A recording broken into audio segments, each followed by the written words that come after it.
Matt Brooks, PGA Director of Golf at Superstition Mountain Golf and Country Club, is the recipient of the Merchandiser of the Year for private facilities for the Southwest section. Matt, who is also an outstanding player in the Southwest PGA, has the same passion off the course when it comes to providing quality customer care to the members at Superstition Mountain. Going above and beyond the call of duty to ensure any item they might not have readily available arrives quickly and accurately is a testament to Matt's dedication to the satisfaction of his members and their guests. Ladies and gentlemen, please help me welcome and congratulate our Southwest PGA Merchandiser of the Year for private facilities, Mr. Matt Brooks.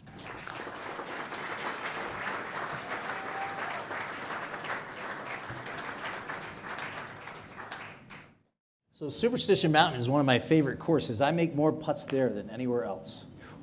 Seems like when I play with people out there, they make a lot of putts too. Usually it's against me, so. Well, you've been there. You started your career there as an assistant professional and working there, and now you're the director of golf. I actually started as player service, so scrubbing clubs. It's the only job I've had in the golf industry. So wow. Mr. Drew Darrow, who's over here supporting Tyler Heft, was the one who hired me in 2008. Spent a year outside service, then worked my way into the golf shop, and happened to be in the right place at the right time a couple of times, and ended up being the director of golf. So talk to me about, I mean, in those 10 years that you've been there, how's the merchandising program evolved? It's changed quite a bit. So when I first started there, even though I wasn't directly involved with the oversight of the program, we were sort of stocked when we hosted the LPGA Tour event out there, the Safeway International. So fairly heavy on merchandise, a lot of logoed goods that we would sell when the tournament came into town. And so as some of you may or may not know, the course went through some ownership changes. It went through receivership. We had to sort of jettison a lot of inventory. We had to readily or very quickly cut that down from a number that was close to about 300,000 on hand to a number that was closer to 200,000. And then now we're down to about 150,000 peak in season, wow. So cost of goods. So we've seen a lot of change in terms of how we order, what we buy, what our merchandise mix is. And then with the advent of a lot of online shopping and a lot of customization, we've kind of had to change what our ideas of how we stock merchandise are. So we've gone a lot lighter in golf clubs. We've got a lot lighter in different size runs that we carry so that when people want a special order, we can get something custom for them rather than just necessarily something off the rack. Constantly making adjustments. Always on the fly. That's and awesome. With private, is the ones who work in private know you have to tailor everything to their members' needs, not necessarily what's the most popular in trend, but it's what they're going to buy. So you know, again, a 36-hole facility like Greyhawk, large membership. How do you and your staff gear up to meet or exceed the merchandising needs of the membership and really fill their requests? Well, I'll second a lot of what Mr. Shirshanovich said. It's really a team effort. So I happen to be the person in charge of it, but we rely very heavily on the staff that we have and on our buyer, Corinne Dickinson, who's here.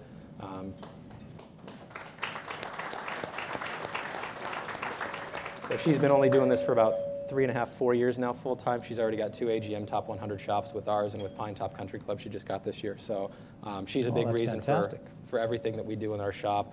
The staff that we have on hand does a great job in making sure that what the members are requesting gets ordered in a timely manner, gets taken care of by the reps on the back end when we're making these purchases for them, and then gets in their hands as quickly as possible. So really everything that we do is to try to help satisfy the needs of the member, mostly time sensitively, but almost always whatever it is that they need, whether it's clubs or clothes or special order items that maybe not you would normally find in a golf shop. So. Right. So, you know, you play a lot of golf as well. I mean, you and Matt both play in tournaments and participate a lot. So participating in numerous events, I mean, provide me with some insight. You know, do you collect a lot of your thoughts on fashion from your fellow players? No, not really in that sense of the word. I would say the people that are my contemporaries on the golf course are quite a bit younger than what my membership is.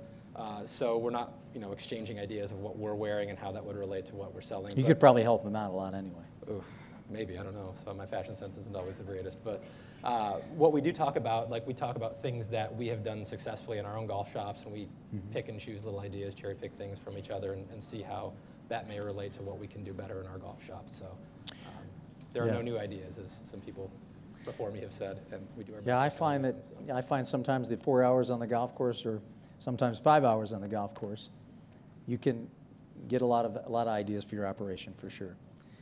So in today's world, technology, social media, I mean, all the things that are evolving for us to use in our merchandising programs and things like that. Talk to me about what you do and what you use and how you're connecting with your membership, you know, in today's world. Sure. So again, we have a slightly older membership, so getting them to use social media and their handheld devices has been a little bit tricky, but we've been able to kind of do some things to get them a little bit more engaged with using those devices to help benefit us. So we run an Instagram account for our club. We run a Facebook account for the club.